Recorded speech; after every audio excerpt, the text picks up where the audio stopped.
Dubai news one में आप तमाम लोगों को वेलकम करते हैं। जितने भी पाकिस्तानी, इंडियन, बांग्लादेशी या किसी और मुल्क से ताल्लुक़ रखने वाले लोग दुबई के अंदर मौजूद हैं, दुबई के अंदर काम करते हैं, अगर वो अपने मुल्क छुट्टी पे आना चाहते हैं तो उन तमाम लोगों के लिए कानून को मुकम्मल तौर पे तब्दील कर दिया गया है।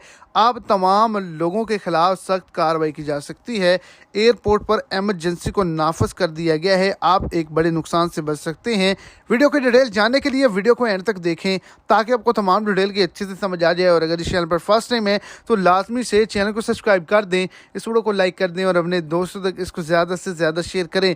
अगर आप दुबई से पाकिस्तान, इंडिया, बांग्लादेश या किसी और मुल्क छुट्टी भी आना चाहते हैं तो आप तमाम लोगों ने क्या करना है कि अपने खिलाफ जुर्माने को देखना है, चालान को देखना है। आपने कोई बैंक से लोन लिया था, आपकी कोई किस्त अदा करने वाली रहती है तो आपने लाजम तौर पर उसको चेक करना है। अगर आप चेक नहीं करेंगे, आप पे कोई चार्जेस हैं तो आप तमाम लोगों को एयरपोर्ट से ही वापस भेज दिया जाएगा।